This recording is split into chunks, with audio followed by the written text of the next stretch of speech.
Sasa katika sehemu ya pili, mara baada ya maneno hayo na kukaa kimya, wote wakiweza kutazamana, mapenzi yanaanza na wanazama wote kwa ujumla. Jessica anazama kabisa kwa Jay, haambiwi wala hasikii la mwazini wala mnadi swala. Anaanza kupuuza simu za Kelvin mdogo mdogo, mnajuaga wanawake wakipenda.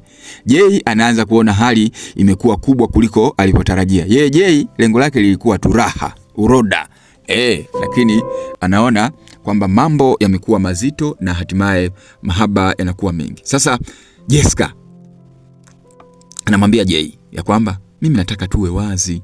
Jay anamwambia haiwezekani, Kelvin ni rafiki yangu. Jessica anasema kwa hiyo tutaficha hadi lini? Mimi nataka haya mambo yawe wazi. Mimi nishakupenda. Mwanamke ashapenda hapo. Sasa Kelvin anaanza kuhisi kitu. Anaona Jessica anaficha simu. Lakini pia Tino anaingiwa na hofu mara baada ya kuona hayo yote yanatokea, kwa sababu Tino pia alikuwa na rafiki yake na Kelvin. Sasa Jessica akiwa na Kelvin anaficha simu, wakati zamani hakuwahi kufanya hivyo. Hapa ikaanza kuwa calling kwa Kelvin na kuhisi jambo linaendelea. Hakufikiria kwamba Jay anaweza akafanya hivyo. Sasa Kelvin anamuuliza Jessica, mbona siku hizi unakuwa karibu na Jay sana? Kuna nini kwani? Hebu niambie mpenzi wangu. Jessica anashtuka, unajua ile ya kushtuka ile, anamwangalia. Jessica anamuuliza Kelvin, una maana gani baby? Mara baada ya kumuuliza hivyo, Jay pamoja na Jessica usiku mmoja wanatoka, karibu wote waonekane na Kelvin. Kelvin alikuwa matawi ya juu anapita na gari, lakini Kelvin hajawaona. Jessica pamoja na Jay wanamuona anapita, wanajificha. Tension inaongezeka kuwa kubwa kweli. Sasa gari la Kelvin linapita karibu yao. Kupita anamwangalia, kweli ni Jay yule. Sasa Jessica anamwambia Jay, twende haraka tukimbie. Jay anaogopa, kwa mara ya kwanza anakutana na vitimbi namna hiyo.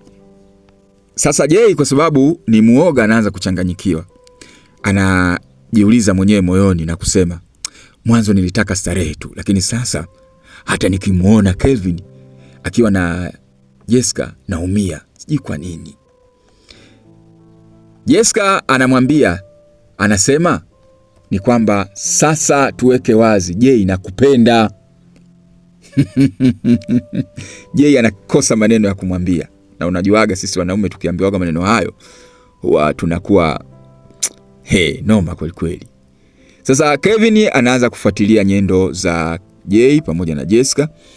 Anaanza kufuatilia simu, anaanza kuwafuatilia kwa karibu na anaenda kumhoji Jay.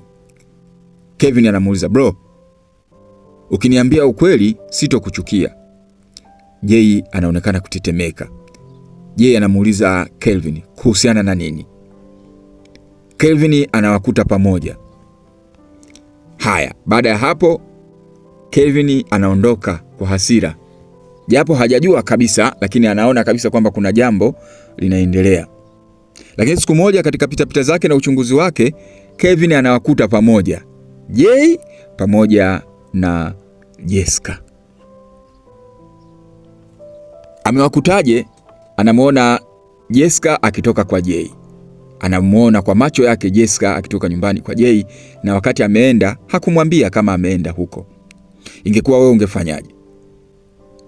Kelvin anamwambia, yani wewe bro, ameenda hadi sasa pale, wewe bro, nini tena unafanya? Anamwambia Jay, mbona Jessica anatoka kwako? Jessica anamwangalia Kelvin huku analia. Jay, Kelvin, sikupanga iwe hivi. Kelvin anasema, ulinisaliti. Vurugu zinaanza pale kupigana.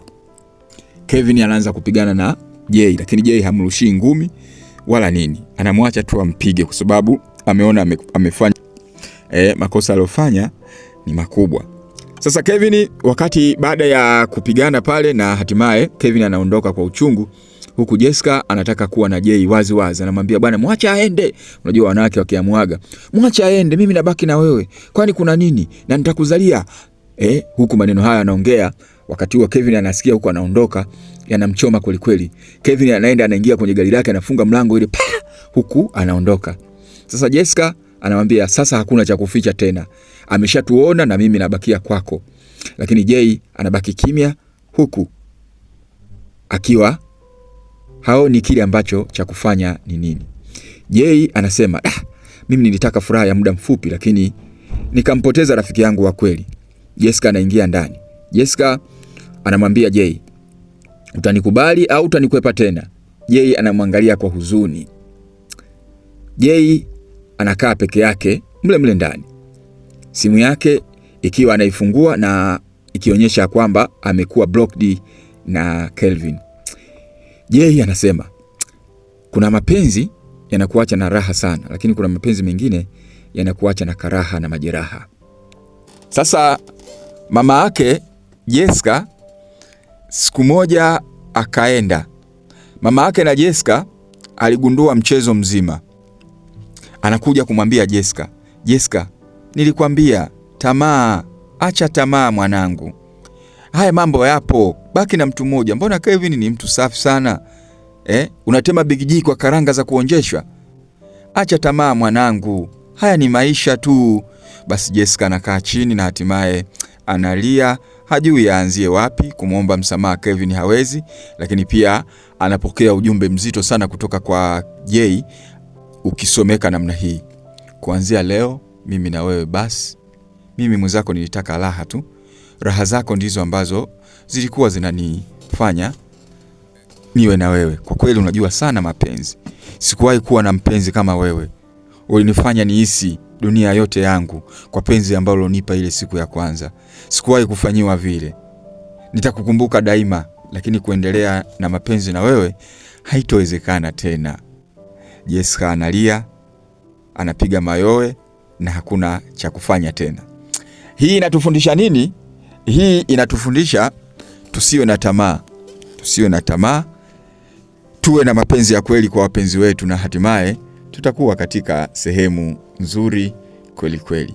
Mimi naitwa Amini Nyaungo, na simulizi hii ama simulizi hizi tutakuwa nazo mara kwa mara kadiri siku zinavyoenda. Na hapa ndio mwisho wa simulizi yetu, mapenzi haya ya kuibaiba kati ya Jay, Jessica pamoja na Kelvin. Kwaherini.